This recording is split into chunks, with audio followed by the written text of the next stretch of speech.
Friends, ఈ ప్రపంచంలో రెండు రకాల మనుషులుంటారు. ఒకటి ప్రదర్శన చేసేవారు మరియు ఇంకొకరు నిశ్శబ్దంగా చరిత్రను రాసేవారు. మరియు ఇదే విషయం గురించి చాణక్యుడు చెప్పేవారు. ఒకవేళ నువ్వు నీ ఎదుగుదల గురించి అందరికీ చెబితే జనాలు నీ దారిని అడ్డుకోవడం మొదలుపెడతారు. అందుకే అసలైన బుద్ధిమంతుడు ఎవరంటే ఎటువంటి శబ్దం చేయకుండా తన జీవితంలో అతి పెద్ద విజయాన్ని సాధించేవాడు. ఎందుకంటే ఈరోజు కాలం శబ్దం చేసేవారిది కాదు. ఈరోజు కాలం సైలెంట్ అచీవర్స్ది. వారు ఎవరికీ చెప్పకుండానే గేమ్ను మార్చేస్తారు. మరియు ఇదే చాణక్య నీతిలోని ఆ రహస్య మంత్రం. ఇది ఈరోజు నేను మీకు చెప్పబోతున్నాను. ఈ వీడియో ఆ వ్యక్తుల కోసమే, ఎవరైతే తమ జీవితంలో ఏదైనా పెద్దది చెయ్యాలనుకుంటున్నారో, ఎవరైతే ఇతరుల కంటే ముందుకు వెళ్లాలనుకుంటున్నారో, కానీ తాము ఏం చేయబోతున్నారో ఎవరికీ చెప్పకూడదనుకుంటున్నారో. ఎందుకంటే గుర్తుంచుకోండి, ప్రపంచం మిమ్మల్ని మీరు వారి స్థాయిలో ఉన్నంతకాలమే సపోర్ట్ చేస్తుంది. కానీ ఎప్పుడైతే మీరు వారికంటే పైకి వెళ్లడం మొదలు పెడతారో అక్కడ్నుంచే అసూయ మొదలవుతుంది. సో ఇప్పుడు అసలు ప్రశ్న ఏంటంటే, అసలు ఆ 7 పనులేంటి? ఒకవేళ మీరు వాటిని నిశ్శబ్దంగా చేయడం మొదలుపెడితే ఈరోజు మీకంటే ఎక్కువ సక్సెస్ఫుల్గా కనిపిస్తున్న ప్రతి ఒక్కరినీ మీరు దాటి ముందుకు వెళ్ళిపోతారు. ఈ వీడియో మీకు చాణక్యుడి ఆలోచనా విధానాన్ని చెబుతుంది. మోడర్న్ లైఫ్లో ఆ ఆలోచనను అప్లై చేసే పద్ధతులను ఇస్తుంది. మరియు దానితో పాటు ప్రతి విజయవంతమైన వ్యక్తిలో ఉండే అసలైన మైండ్ సెట్ను మీకు అందిస్తుంది. కాబట్టి మీరు కూడా ఇతరుల కంటే ముందుకు వెళ్లాలనుకుంటే, అది కూడా శబ్దం చేయకుండా ఈ వీడియోను చివరి వరకు చూడండి. శ్రీ రాఘవేంద్ర జ్యోతిషాలయం, శ్రీ రాఘవేంద్ర స్వామి ఉపాసకులు, ప్రముఖ జ్యోతిష్యులు, ప్రధాన తాంత్రికులు శ్రీ ఎంకే శాస్త్రి గారు మీ జీవిత సంపూర్ణ భవిష్యత్తు తెలుపగలరు. స్త్రీ పురుష వశీకరణం 100% గ్యారంటీ. భర్తను పరస్త్రీ వ్యామోహం నుండి విడిపించడానికి, భార్యను పరపురుష సహవాసం నుండి విడిపించడానికి, మీరు ఇష్టపడిన వారు మీ నుండి దూరమై ఉంటే స్త్రీ వశీకరణ, పురుష వశీకరణం, ప్రేమ సమస్య, అత్తాకోడళ్ల సమస్యలు, భార్యాభర్తల కలహాలు, లైంగిక సమస్య, సంతాన సమస్య, ఇంకా మీకు ఎటువంటి సమస్యలు ఉన్నా దైవశక్తి పూజలు చేసి పరిహారం చేయగలరు. నిశ్శబ్దంగా ఈ 7 పనులు చేయండి మరియు ఇతరుల కంటే ఏళ్ల తరబడి ముందుకు వెళ్ళండి. సో పదండి మొదలు పెడదాం. మొదటి పని, కానీ గుర్తుంచుకోండి, ప్రతి పదం మీ జీవితాన్ని మార్చగలదు. పని 1, నిశ్శబ్దంగా మిమ్మల్ని మీరు బలంగా మార్చుకోండి. ఫ్రెండ్స్, ముందుగా మిమ్మల్ని మీరు ఎంత బలంగా మార్చుకోవాలంటే జనాలు మిమ్మల్ని విస్మరించలేకపోవాలి. కానీ నిశ్శబ్దంగా ఈ పనిని మీరు చెయ్యాలి. ఎందుకంటే ఒకవేళ మీరు బలహీనంగా కనిపిస్తే జనాలు మిమ్మల్ని తొక్కేస్తారు. ప్రమాదకరంగా మారితే అదే జనాలు మీ వెనక నడుస్తారు. చాణక్యుడి ప్రకారం మీ మొట్టమొదటి బాధ్యత మిమ్మల్ని మీరు బలంగా మార్చుకోవడం. కానీ బలవంతులు అవడమంటే కేవలం మజిల్స్ మాత్రమే కాదు. అసలైన బలమంటే మానసిక ధైర్యం, ఇమోషనల్ కంట్రోల్ మరియు డిసిప్లిన్. అసలైన మార్పు ఎక్కడ మొదలవుతుంది అంటే, ఎప్పుడైతే మీరు రియాక్ట్ అవ్వడం మానేసి రెస్పాండ్ అవ్వడం నేర్చుకుంటారో, ఎప్పుడైతే మీకు ఎవరైనా ఏదైనా అన్నా మీరు చిరునవ్వు నవ్వి మీ పనిలో నిమగ్నమైపోతారో, ఎప్పుడైతే ప్రపంచానికి మీరు ఏం చేస్తున్నారో అన్నదానితో సంబంధం ఉండదో, అయినా సరే మీరు నిశ్శబ్దంగా మీ గ్రోత్లో నిమగ్నమై ఉంటారు. చాణక్యుడంటారు, మీ ఫలితాలతో సమాధానం చెప్పండి. ప్రపంచం మీ దగ్గర చూపించడానికి ఏదైనా ఉన్నప్పుడే నమ్ముతుంది. సో ఇప్పుడు నిశ్శబ్దంగా ఎలా బలంగా మారాలి అర్థం చేసుకోవడానికి ప్రయత్నిద్దాం. ఫ్రెండ్స్, ఒకవేళ మీరు నిశ్శబ్దంగా బలంగా మారాలంటే మీరు ప్రతిరోజు కనీసం 30 నిమిషాలు ఒంటరిగా కూర్చోండి. ఎటువంటి డిస్ట్రాక్షన్ లేకుండా ఆలోచించండి. నేను దేనిలో మెరుగ్గా మారగలను? ప్రతిరోజు మిమ్మల్ని మీరు అడగండి, నేను నిన్నటికంటే 1% మెరుగ్గా ఎలా మారాలి? మీరు ఏం నేర్చుకుంటున్నారో ప్రజలకు చెప్పకండి. నేరుగా రిజల్ట్ చూపించండి. ఎమోషన్స్ని అబ్జర్వ్ చేయడం నేర్చుకోండి. రియాక్ట్ అవ్వకండి. ఈ పని గురించి మనం ఇంకా క్లియర్గా ఒక కథ ద్వారా ఇప్పుడు అర్థం చేసుకుందాం. ఫ్రెండ్స్, ఒక పల్లెటూరులో ఒక అబ్బాయి జాబ్ వదిలేసి నిశ్శబ్దంగా కోడింగ్ నేర్చుకోవడం మొదలుపెట్టాడు. ఈ విషయం గురించి ఎవరికీ తెలియదు.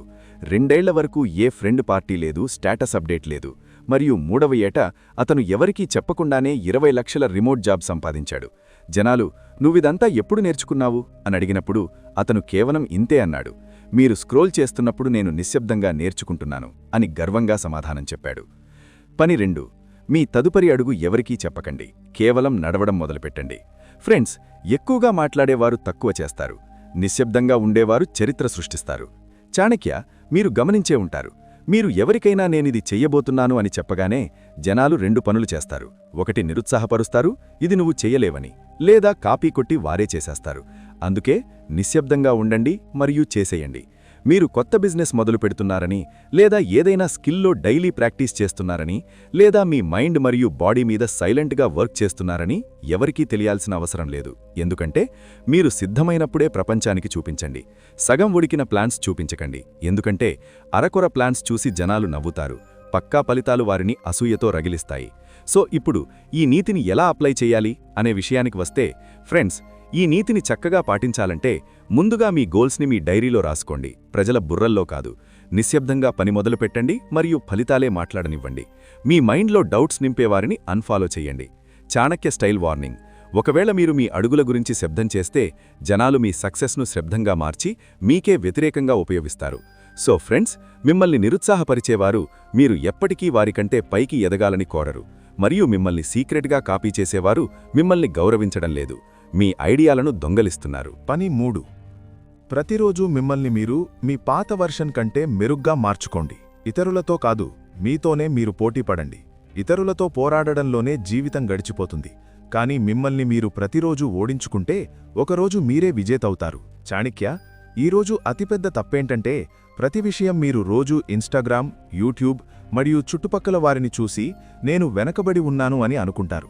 కానీ మీరు మర్చిపోతున్నారు, అసలైన పోటీ ఉండాల్సింది నేను నిన్న ఎలా ఉన్నానో దానికంటే ఈరోజు ఎంత మెరుగ్గా ఉన్నానో అన్నదానిపై. సో దీన్నిప్పుడు ఎలా అప్లై చెయ్యాలి అనే విషయానికి వస్తే, ప్రతి ఉదయం అద్దంలో చూసుకుని మీతో మీరు చెప్పుకోండి, ఈరోజుటి నేను నిన్నటి నాకంటే మెరుగ్గా ఉంటాను. ప్రతిరోజు ఏదైనా ఒక చిన్న చెడు అలవాటును వదులుకోండి. అది ఓవర్ థింకింగ్ కావచ్చు, స్క్రోలింగ్ కావచ్చు, లేదా బ్లేమింగ్ కావచ్చు. జడ్జ్ చేయకండి, కేవలం మీ ప్రోగ్రెస్ ట్రాక్ చేయండి. ఇప్పుడు ఈ పనిని ఇంకా క్లియర్గా ఒక కథ ద్వారా అర్థం చేసుకుందాం. ఫ్రెండ్స్, ఒక అబ్బాయి ప్రతిరోజూ రాత్రి ఒక లైన్ రాసేవాడు, నేను ఈరోజు నన్ను నేను ఎంత ఓడించాను. సో ఇలా ఆ వ్యక్తి సంవత్సరం మొత్తం రాశాడు. అయితే సంవత్సరం చివర్లో అతను గౌరవించింది ఏమిటంటే అతను తన వెయిట్, యాంగ్జైటీ, ఫోన్ అడిక్షన్ మరియు ఫ్రెండ్ సర్కిల్ ఇలా అన్నీ మార్చేసుకున్నాడు. అది కూడా ఎవరికీ చెప్పకుండా నిశ్శబ్దంగా. 4. మీ వైఫల్యాలను దాచకండి, వాటిని నిశ్శబ్దంగా ఇంధనంగా మార్చుకోండి. ఫ్రెండ్స్, ఎవరైతే తమ ఓటమికి భయపడతారో వారు ఎప్పటికీ గెలవలేరు, మరియు ఎవరైతే ఓటమిని ఇంధనంగా మార్చుకుంటారో వారు అగ్నిలా మారుతారు. చాణక్య: ఎవరైనా ఫెయిల్ అయినప్పుడు జనాలు ఎలా ట్రీట్ చేస్తారో మీరెప్పుడైనా చూశారా? ఎగతాళి చేస్తారు, సానుభూతి చూపిస్తారు, సలహాలిస్తారు, కానీ అసలైన బాధ ఎవరికీ తెలియదు. అందుకే మీరు ఓడిపోతే గోల చేయకండి, నిశ్శబ్దంగా ఉండండి, లేవండి మరియు నిశ్శబ్దంగా తిరిగి పుంజుకోవడానికి సిద్ధమవ్వండి. ఫెయిల్యూర్ని సైలెంట్ సక్సెస్గా ఎలా మార్చాలి ఇప్పుడు తెలుసుకుందాం. ఫ్రెండ్స్, మీరెప్పుడైనా ఫెయిల్ అయితే పబ్లిక్గా మీ ఓటమి గురించి చెప్పకండి. నిశ్శబ్దంగా నేర్చుకోండి మరియు ప్లాన్ చేసుకోండి. మీ తప్పును ఎనలైజ్ చేయండి. నేను ఎక్కడ తప్పు చేశాను, ఎటువంటి మైండ్ సెట్లో ఇరుక్కుపోయాను. ఒక చిన్న డైలీ సిస్టమ్ తయారు చేసుకోండి. అది హెల్త్ కావచ్చు, బిజినెస్ కావచ్చు, లేదా పర్సనల్ గ్రోత్ కావచ్చు. ఎందుకంటే చాణక్యుడు అనేవారు, ఎవరికైతే ఓటమి భయం ఉండరో వారిని గెలవకుండా ఎవరూ ఆపలేరు. మీరు నిశ్శబ్దంగా ఉండి మీ గాయాలను నయం చేసుకున్నప్పుడు మీ నొప్పి మీ శక్తిగా మారుతుంది. మీరు ప్రపంచానికి దూరంగా ప్రాక్టీస్ చేసినప్పుడు మీ రిటర్న్ అత్యంత ప్రమాదకరంగా ఉంటుంది. సో ఇప్పుడు ఈ పనిని ఒక కథ ద్వారా అర్థం చేసుకుందాం. ఫ్రెండ్స్, ఒక అమ్మాయి గవర్నమెంట్ జాబ్ కోసం 2 సార్లు మెయిన్స్లో ఫెయిల్ అయ్యింది. ఆమె మళ్లీ అటెంప్ట్ చేస్తుందని ఎవరికీ తెలియదు. ఈసారి ఆమె ఎవరికీ చెప్పలేదు. ఇంట్లో అందరూ ఆమె వదిలేసిందనుకున్నారు. కానీ 3వ సంవత్సరం ఆమె నిశ్శబ్దంగా టాప్ 20లో నిలిచింది. జనాలు నువ్వు మళ్లీ ఎప్పుడు ట్రై చేశావు అని అడిగినప్పుడు ఆమె కేవలం ఇంతే అంది. మీరందరూ ముచ్చట్లు చెప్పుకుంటున్నప్పుడు నేను నిశ్శబ్దంగా సిలబస్ చదువుతున్నాను అని గర్వంగా చెప్తుంది. 6. మీ పనికి క్రెడిట్ అడగకండి. ఫ్రెండ్స్, మీ విలువను మీరు ఎంతగా పెంచుకోవాలంటే జనాలు మీ పేరును వారంతట వారే తలవాలి. తనను తాను పొగుడుకోవలసినవాడు ఇంకా నేర్చుకునే దశలోనే ఉన్నాడు. కానీ ఎవరిని లోకం పొగుడుతోందో ఆయనే నిజమైన గొప్ప వ్యక్తి. ఇంకా నిజమైన సైకాలజీ ఏమిటంటే, మీరు నిశ్శబ్దంగా కష్టపడి ఫలితాలిచ్చినప్పుడు మీ విలువ ఒక బ్రాండ్ అవుతుంది.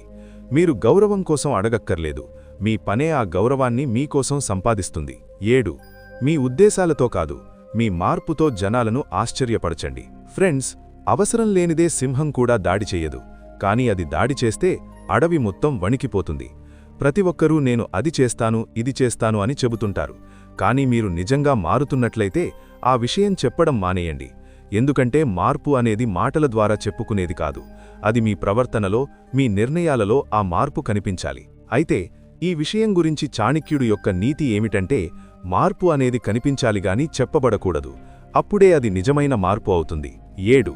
మీ ముగింపును ఎంత శక్తివంతంగా చెయ్యాలంటే మీ ప్రారంభాన్ని జనాలు మరిచిపోవాలి. ఫ్రెండ్స్, ప్రజలు ఎప్పుడూ కూడా మీ ప్రయాణం యొక్క ప్రారంభాన్ని గుర్తుంచుకోరు, కానీ మీ ముగింపును ఎప్పటికీ గుర్తుంచుకుంటారు. చాణక్య, ఇప్పుడు చివరి పని గురించి మాట్లాడుకుందాం. ఇది అన్నిటికంటే ప్రమాదకరమైనది.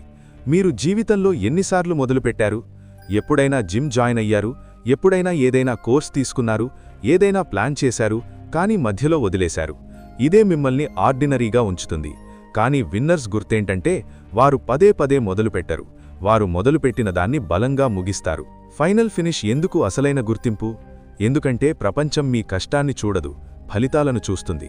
మీ విమర్శకులు మీ ప్రారంభాన్ని చూసి నవ్వుతారు, కానీ మీ ముగింపు వారి నోరు మూయిస్తుంది. ఎవరైతే మిమ్మల్ని విస్మరిస్తున్నారో వారే మీ పేరును కలవరించడం మొదలుపెడతారు. మీ ముగింపును మరపురానిదిగా ఎలా మార్చుకోవాలి అనే విషయానికి వస్తే, ప్రతిసారీ వదిలేయాలి అనిపించినప్పుడు మీ లక్ష్యం ఏమిటో గుర్తు చేసుకోండి. మీ గోల్ను డైలీ విజన్లో ఉంచండి. Phone wallpaper, mirror note, journal. నొప్పి వచ్చినప్పుడు మీతో మీరు చెప్పుకోండి, ఇప్పుడు ఆగేది లేదు, ఇప్పుడు కథ ముగించాల్సిందే. నిజ జీవిత ఉదాహరణ. ఒక అబ్బాయి 4 సార్లు స్టార్టప్ మొదలుపెట్టి ఫెయిల్ అయ్యాడు. 5వసారి నిశ్శబ్దంగా పనిచేసి ఒక యాప్ లాంచ్ చేశాడు. 3 నెలల్లో అతని ఇన్కమ్ నెలకు 10 లక్షలయ్యింది. అప్పుడు జనాలన్నారు, నువ్వు లక్కీ అని. కానీ ఎవరికీ తెలియదు, అది లక్ కాదు, సైలెంట్ గ్రైండ్ అని. చాణక్యనీతి ఆఖరి మంత్రం ఏమిటంటే, చరిత్ర ముగించేవారిని గుర్తిస్తుంది, మధ్యలో వదిలేసేవారికి పేరుండదు. సో ఫ్రెండ్స్, ఇప్పుడు మీకు ఆ 7 పనులు తెలిసాయి. కాబట్టి ఈరోజుటి నుండి ఒక్కొక్కటిగా నిశ్శబ్దంగా మొదలుపెట్టండి. ఎవరి ఆమోదం మీకు అక్కర్లేదు. కేవలం సైలెంట్ మోడ్ ఆన్ చేయండి మరియు మీ రూపాంతరంతో ప్రపంచాన్ని ఆశ్చర్యపరచండి. ఎందుకంటే శబ్దం చేసేవారు గుంపులో కలిసిపోతారు, కానీ నిశ్శబ్దంగా మండేవారు ఒకరోజు ప్రపంచానికి వెలుగునిస్తారు. తక్కువ మాట్లాడండి, ఎక్కువ ఆలోచించండి మరియు నిశ్శబ్దంగా ఎదగండి. ఈ విషయాలు మీ మనసుకి హత్తుకుంటే కేవలం చూడడమే కాదు, వీటిని మీ జీవితంలో ఆచరించండి. ఇలాంటి చాణక్య ఇన్స్పిరేషనల్ వీడియోల కోసం లైక్ చేయండి, కామెంట్లలో సైలెంట్ వారియర్ అని రాయండి మరియు ఛానల్ని సబ్స్క్రైబ్ చేసుకోండి. కాబట్టి నిశ్శబ్దంగా ఉండండి, నేర్చుకోండి మరియు ముందుకు సాగండి. మిగిలిన ప్రపంచం దానంతట అదే వెనక్కి తగ్గుతుంది. జై చాణక్య నీతి, జై సెల్ఫ్ రెస్పెక్ట్. ఇప్పుడే సబ్స్క్రైబ్ చేయండి. నిశ్శబ్దంగా మొదలుపెట్టండి, నిర్భయంగా ఎదగండి.